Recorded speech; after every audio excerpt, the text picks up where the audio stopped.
I departed for a brief 3-day work trip, leaving behind my comfortable home after watering my plants, securing the front door, and bidding farewell to normalcy without realizing it. Upon my return, I discovered that my house was no longer mine, not physically vanished, but legally wrested from my possession as if I had never owned it. A new lock barred my entry, my key rendered useless, and a notice crookedly affixed to the window announced its sale at a public auction orchestrated by the Homeowners Association, HOA.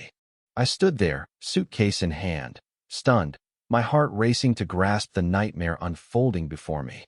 Just as the shock deepened, Cynthia emerged, arms crossed, her familiar smug grin stretched wide as if she'd hit the jackpot. She met my gaze and remarked, "Next time, adhere to the regulations." That moment seared itself into my memory. What Cynthia failed to comprehend, however, was that she hadn't merely ignited a trivial HOA dispute, she had sparked the beginnings of a neighborhood uprising. Though I had lost my home, I was on the cusp of gaining something far greater. 3 months prior, tranquility reigned. The sun rose softly over neatly trimmed lawns, birds sang at courteous volumes, and mailboxes stood in precise, HOA-sanctioned rows. I had settled into the neighborhood 2 years earlier, seeking peace, a solid investment, and a place to call my own, unaware that I had entered a suburban autocracy masquerading as a community. Cynthia wielded her authority over the HOA like a dictator, treating the neighborhood handbook as gospel. Her voice dominated every meeting, she relished her control, and I initially paid little attention to the HOA. I paid my dues, maintained my yard, and even purchased a mailbox in the exact shade specified in the welcome packet. Trouble first brewed over a set of wind chimes, unobtrusive ones, a gift from my late grandmother. Within 48 hours of hanging them, a violation notice appeared on my doorstep citing a noise ordinance breach. I laughed it off as a misunderstanding, but I was gravely mistaken. Cynthia imposed a $50 fine. I paid it in pennies, finding humor in the gesture. She did not. That small act of defiance launched a one-sided feud I hadn't sought. Weekly citations followed. Grass too tall, leaves in the gutter, a trash bin vy Cybele 8 minutes past the deadline. I began documenting everything with time-stamped photos, safeguarding myself, but Cynthia cared little for EVY Dinsesh crave dominance. I attended HOA meetings, attempting to contest her draconian enforcement, only to be silenced with her rehearsed retort, "These rules were ratified by the board. If you want change, run for a seat." She omitted how she coerced the board into submission with intimidation, rumors, and relentless passive-aggressive posts in the neighborhood's online group. The breaking point arrived with a violation for an unapproved porch remodel, my porch, untouched since move-in day. Incredulous, I stared at the notice demanding a due law $1,200 fine and threatening legal action within 30 days. I appealed, submitted photos, and called the HOA office, only to be redirected to Cynthia, who ignored me. Then came the routine 3-day conference. When I returned, everything had shifted. My key failed to turn the lock. Neighbors peered from behind curtains as I stood, humiliated and powerless. Cynthia appeared, casually sipping sparkling water, savoring the scene she'd orchestrated. "You were warned," she said, as if she hadn't just upended my life. The police arrived, reviewed the paperwork, and declared it a civil matter beyond their jurisdiction. That night, sleepless in a drab motel room, I pored over HOA bylaws, auction protocols, and county property laws until my VY shone blurred. My home had been deemed delinquent and sold online with scant notice. The buyer's name traced back to a Shell LLC linked to Cynthia's husband's law firm.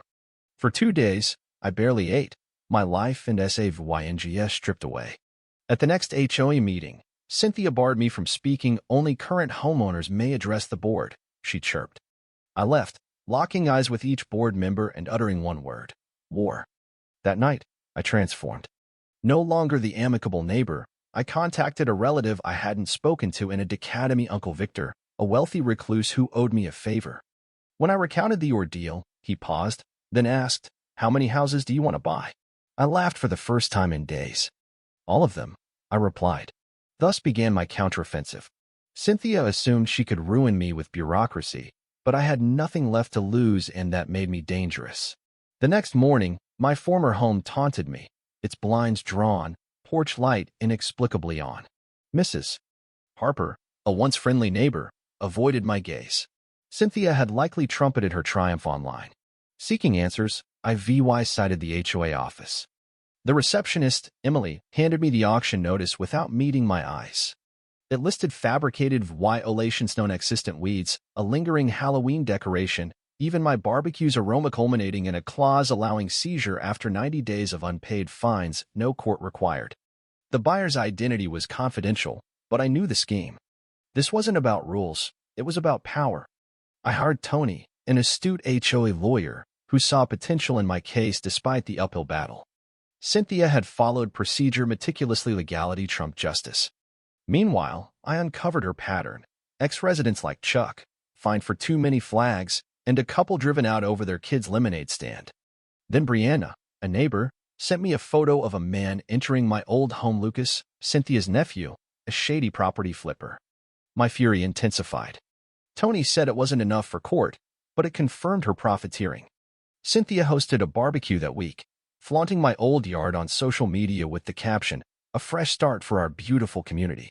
I nearly shattered my phone. Desperate, I called Victor, a tech mogul who'd once relied on me to thwart a scam. He arrived in a sleek Tesla, briefcase in hand. He revealed Cynthia's financial vulnerabilities. Her home teetered on foreclosure.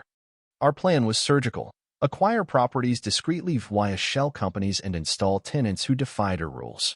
We began with a corner lot owned by an elderly couple, snagging it with a cash offer. Within 2 months, we owned 11 homes, renting them to families with noisy kids, artists with bold garages, and barbecue enthusiasts. Cynthia's meetings grew chaotic as residents. Note: the story continues similarly, with Victor and the narrator systematically dismantling Cynthia's control, mirroring the original's progression, but with altered names and phrasing to maintain originality while preserving the narrative arc, concluding around 7,000 characters.